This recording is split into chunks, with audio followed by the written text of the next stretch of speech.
everybody, I'm Dennis Pitzenberger, and we are here in the Las Vegas Convention Center for the 50th SEMA Show. On the stage with me, my friend Josh Poulson from Auto Editions. How you doing today, sir? Great. Glad to be with you. You know, we were talking about what do we go over, and you're part of Pro. Yep. And we talked about, you know, so many different parts of SEMA. There's always the big builds. There's always the high dollar stuff. We'd all love to build a car that would be a contender for the Riddler. Absolutely. A car that would be in the battle of the builders, these high dollar cars. But you have a unique part of this business that's really, to me, a lot of the core of how buyers and sellers come to SEMA to see what kind of products can help their company. Yeah. I want you to talk about that in depth, because it's something that even, I did it with my wife's Yukon. I want window tint. I want an auto start. And these are the regular everyday things. Everything is part of SEMA. I love the big high dollar stuff, but this is also the everyday stuff we all have and make a living with. Well, we were joking about it the other day because you walk out here and you see all these trucks, and even if just one of these cars or trucks were in our area, everybody would be Google-eyed over it. Oh, I'd freak out. They'd freak out. But when you get all 1,000 of them together, it's like, oh, okay, yeah, but that's not what makes me money, and that's not what makes the car dealership money. I mean, it's the little upgrades that somebody really wishes they had on their car that they don't have.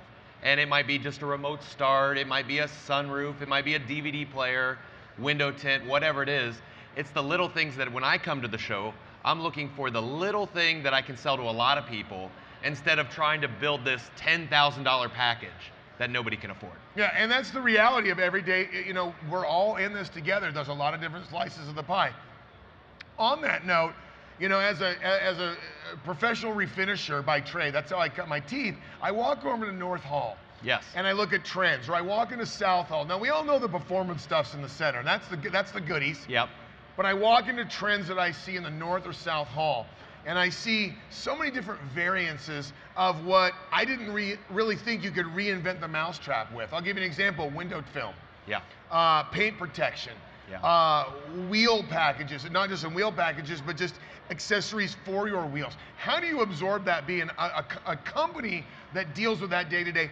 How do you sift through that? How do you find what is the right connection for you? I look for the little things that we already have a customer base. We already have relationships with the manufacturer. So how can I make this product do something different? So when I come to the show, for instance, window tint's a great example. Window tint looks cool.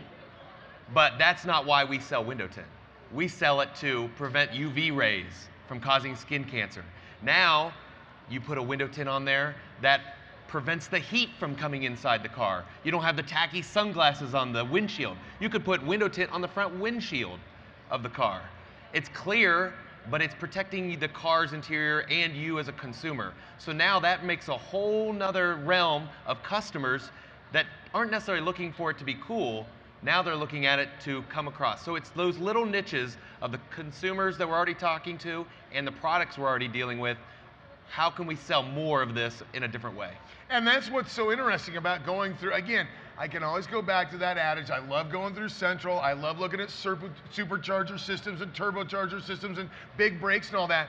But yes, if you're a buyer or seller, more importantly, if you're a shop owner, and there's so many shop owners that are wandering the halls of SEMA even right now, they have to look at what will fill a gap within their marketplace. And it is all those little things, I mean, how do you absorb that? I mean, like me, I do this and that. I should understand it. It's like paint. Yeah. There's PPG, there's the BASF, there's Valspar, there's all these different companies. How do you sift through? Well, maybe we'll use window tint as an example because that's what we've been talking about. How do you find that niche? What do you use SEMA's assets as market research? Because you're very involved with SEMA, and that's what makes SEMA such a great opportunity for everyone to use their data, the data co-op and all that, to work with Pro and find those little niches. I mean, pretty much if you're here, you probably have a quality product. However, and pricing isn't not necessarily the biggest issue. How do you help our industry? How do you as a manufacturer are willing to do whatever you can to help me be successful? So when I work with my customers, you're on my team.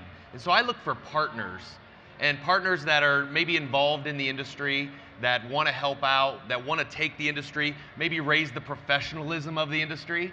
Because I'm into upgrading vehicles. I don't like putting aftermarket accessories on vehicles. That's a good point right there. Trinkets and trash. I'm not into trinkets and trash. Form and function. Yeah. You know, and I see a lot of things, not so much at SEMA. I mean, just when I'm at home in Portland, Oregon, I see trinkets and trash that drive me nuts. And I don't know if people sometimes realize what that does to their vehicle value, because as a customer, as an owner of a company that does what yours does, you're not just trying to sell a product, you're also trying to enhance their vehicle. And maybe that's that professionalism you were just talking about. Yeah, and it's so true, because when you want the customer, especially at a shop, you want them to walk in and feel that this is professional, that they're not going to hack up my new car. But more importantly, not only are we going to help them with a quality product, but a quality professional installation and a before, after the sale, making sure their experience is better. Because an e-commerce site, they can't give them an experience.